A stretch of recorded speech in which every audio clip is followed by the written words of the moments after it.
Hi friends, ఈరోజు ఒక మంచి బ్యూటీ టిప్ తోటి వచ్చినాను. అదేంటంటే మన ఫేస్ మంచిగా గ్లోయిగా ఉండాలి, సాఫ్ట్గా ఉండాలి, రఫ్ ఉండొద్దు అంటే ఒక చిన్న టిప్ చెప్తాను మీకు. ఫ్రెండ్స్ చూడండి, పాల మీద మీగడ అనమాట. ఇలా మనం మీగడ తీసుకొని కొంచెం కప్పులో వేసుకున్నాము. మనకి మన ఫేస్కి సరిపోయేంత ఇట్లా వేసుకున్నాము.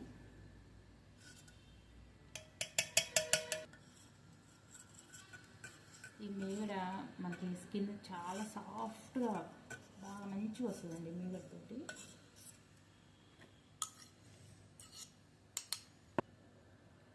కొంచెం అంతా పసుపు వేసుకుందాము. ఇప్పుడు ఇది మనం మంచిగా మిక్స్ చేసుకుందాము. ఇలా మంచిగా కలిసేటట్టు కలుపుకుందాము. మంచిగా మిక్స్ అయిపోయింది. ఇప్పుడు ఇది మనం ఫేస్కి అప్లై చేసుకుందాం. ఫ్రెండ్స్ కొంచెం అంతా కాటన్ తీసుకుంటున్నాను ఫేస్కి అప్లై చేసుకోవడానికి. మంచిగా మిక్స్ అయింది. ఇప్పుడు ఇదాన్ని మనం ఫేస్కి అప్లై చేసుకుందాము. వీక్లీలో 2-3 టైమ్స్ చూసుకోండి. యంగ్ పీపుల్స్కి అయితే మంచిగా ముఠాలు అవి ఇవన్నీ వచ్చేసి ఇట్లా ఉంటుంది కదా రఫ్గా, ఇది చాలా మంచిగా యూజ్ అవుతుంది. ఇది ట్రై చేయండి.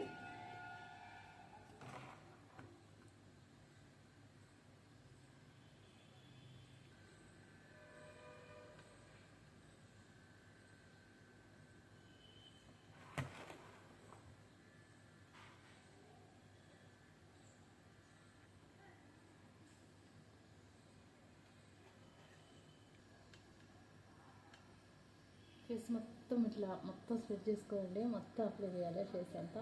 కొంచెం ఇట్లా మెడకు కూడా పెట్టుకోవచ్చు.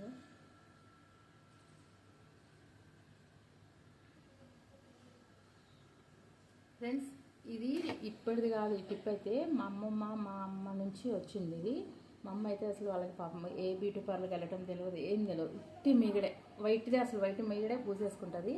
ఇప్పుడు కొంచెం యాంటీబయాటిక్ కదా, పసుపు వేసుకుంటే మంచిది అని నేను కొంచెం చుట్టుకునేంత పసుపు వేసినాను.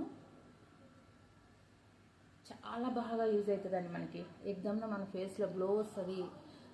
వయసు పిల్లలకైతే ముఠాలు అవన్నీ వచ్చి కొంచెం రఫ్ పాపం మచ్చలు అవి ఉంటాయి కదా, అవి కూడా మంచిగా పోతాయి. ఇంకో టిప్లో నేను మొటాలకి చెప్తానండి. ఇప్పుడైతే ఇది చెప్తున్నాను. ఓకే అండి, ముఖ్యమైనది ఎప్పుడు మనం ఏ ఫేస్ ప్యాక్ వేసుకున్నా మనం సున్నిపిండి అన్నా శనగపిండితో అన్నా ఫేస్ వాష్ చేసుకోవాలి, గోరువెచ్చని నీళ్ళతోటి. ఓకే ఫ్రెండ్స్, నేను మళ్ళీ వాష్ చేసుకుని వచ్చి ఫేస్ చూపిస్తాను. ఫ్రెండ్స్ చూసారా, వాష్ చేసుకున్నాక నా ఫేస్ ఎంత మంచిగా ఎంత గ్లోయిగా వచ్చిందో. మీకైతే ఈ టిప్ నచ్చుంటే నా ఛానల్ సబ్స్క్రైబ్ చేసుకోండి, ఒక లైక్ కొట్టండి ప్లీజ్. Like, share, subscribe.